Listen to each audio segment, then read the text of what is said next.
Карьер трубки МИР – уникальное сооружение горных инженеров. Но, глядя на огромную воронку, невольно возникает вопрос, насколько стабильны борта выработки. Ведь горняки покинули объект более 10 лет назад. Но, как оказалось, работы закончились только внутри карьера.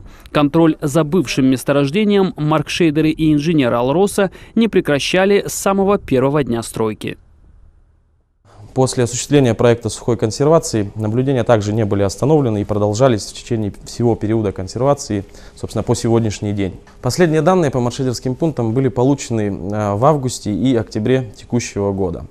Вышеупомянутые данные показывают, что изменения какого-то, либо увеличения скоростей деформирования не наблюдается, что позволяет, в принципе, говорить о том, что ситуация в прикарьерной территории карьера МИР на сегодняшний день остается стабильной. Наблюдение за состоянием прикарьерной территории мира осуществляется и сегодня. Особое внимание к объекту после трагедии 4 августа. В тот день вода из чаши карьера хлынула в шахту рудника. После аварии геотехники Мирнинского комбината расширили сеть существующих наблюдательных станций, установили дополнительные геодезические пункты. Это трубы, заложенные в недра земли на глубину более 5 метров. Точным оборудованием маркшейдеры исследуют подвижки земной коры.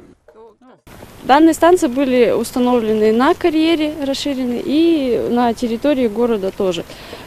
Наблюдать мы их будем пока с периодичностью раз в месяц. Геодезические пункты или так называемые реперы на данной схеме отмечены точками. Красные, а их 21, существуют с начала 90-х годов. Синие установленные недавно. Измерения производят электронными тахиометрами и GPS-оборудованием. Наблюдательным станциям добавлено еще 12 реперов.